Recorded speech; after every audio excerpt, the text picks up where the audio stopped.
Disney World, Florida, the fairy tale capital of America, but not so much in 2022. This morning, the so-called happiest place on earth plunging into the middle of a culture war. Republican Governor Ron DeSantis signed the so-called Don't Say Gay law, which severely restricts how sexual orientation and gender are discussed in schools. Disney came out in opposition, and in response, DeSantis has moved to strip the company of its special tax status. As a company that is supposedly marketing its services to parents with young children, I think they crossed the line. This is all part of an extreme right-wing lurch in what was once a solidly swing state, and it's energizing voters on both sides. And I'll tell you this, the state of Florida is where woke goes to die.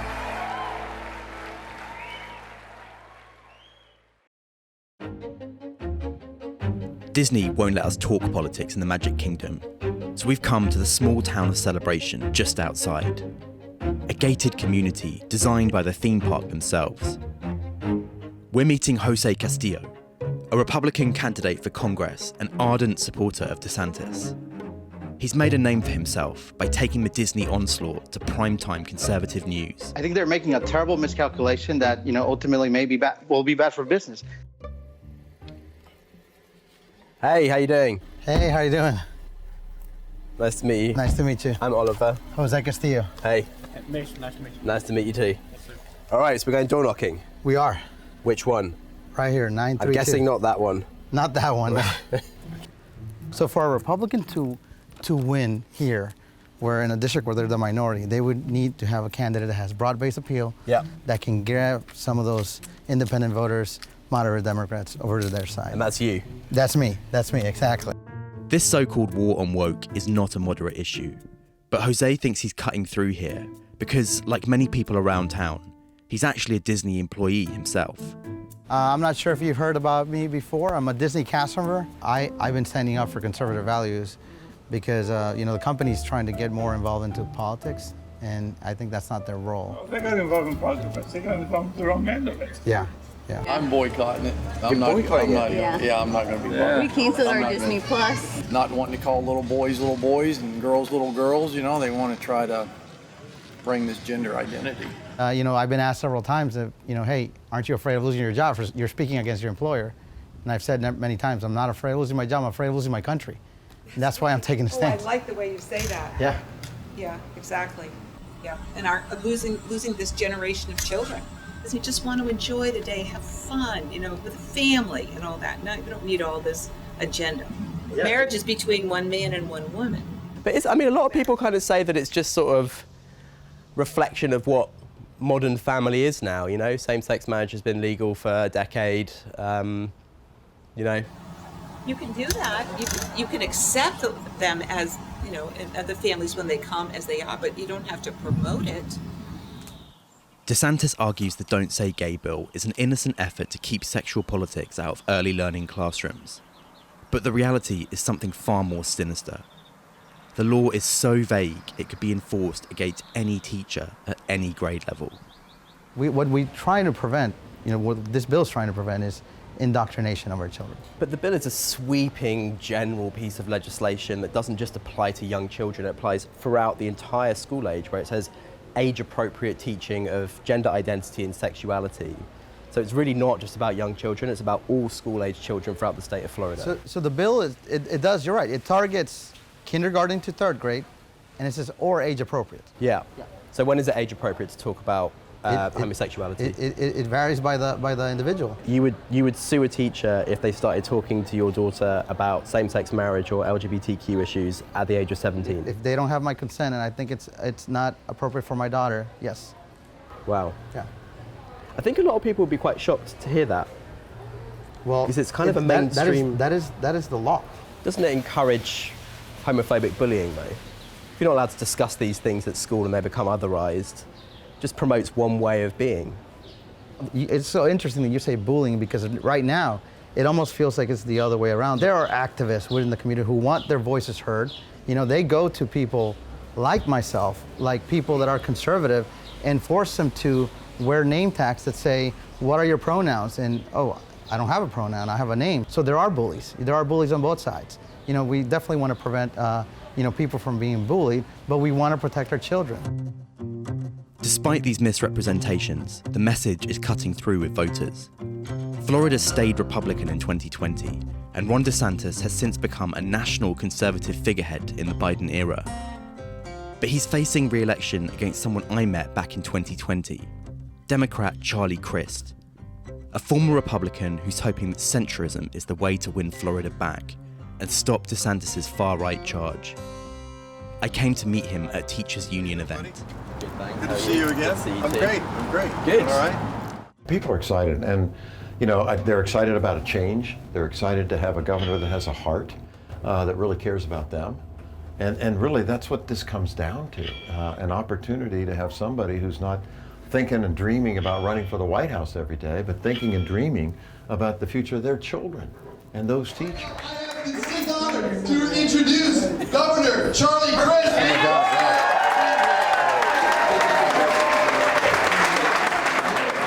Hello, Hillsborough. So we got a little election coming up. And we got to do right by teachers. You deserve better. We're the third largest state in America. And we pay our teachers 49th out of 50. It's just plain wrong. It's wrong. And it's a lack of respect. That's how I view it, the same way he doesn't respect women and their right to choose. I mean,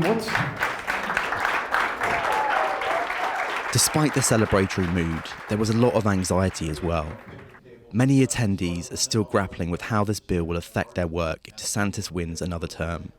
When you hear about that legislation on the news and you hear about, the rhetoric that accompanies it, I just wonder what that feels like as a teacher working in this state.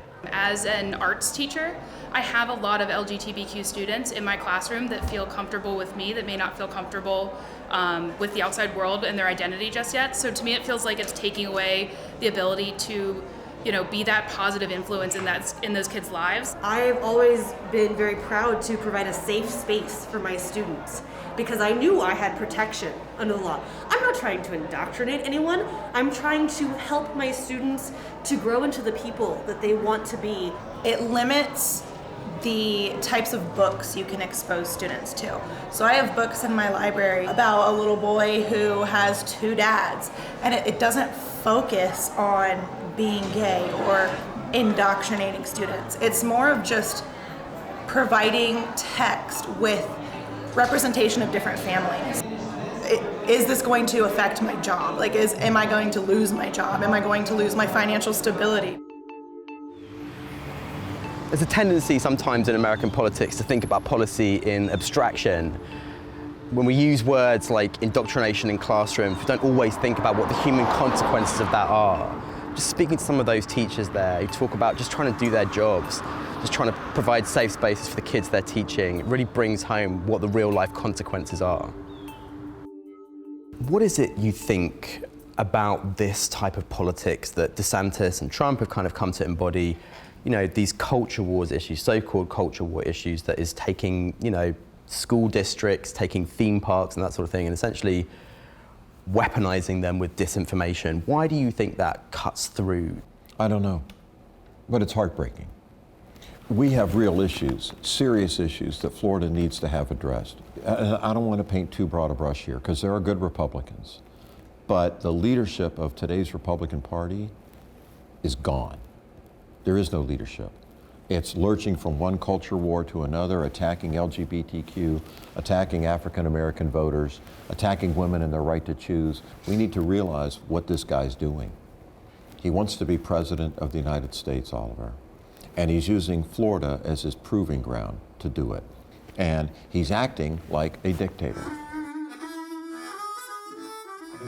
Before I left Florida, I've come back to see Cliff Gephardt, a conservative activist and owner of a Trump-themed cafe called Conservative Grounds.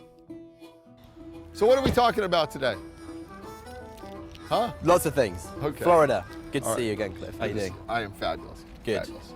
I'd met him 2 years ago when Trump was still in power and the place was buzzing with customers. DeSantis has been making inroads amongst MAGA loyalists, and today there are some new faces on the walls. You got Ron DeSantis in the Oval Office at the same time as Trump Well, we just have him here. He's on the edge. he's on the edge. My next question is the obvious one, though. Where does your loyalty lie? It's interesting. I don't know.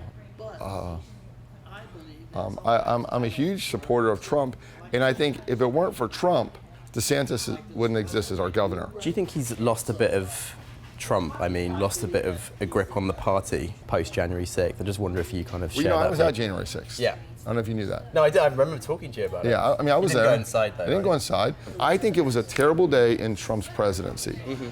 I think a lot of people made a lot of bad decisions. I also think it was a great day in selfie history.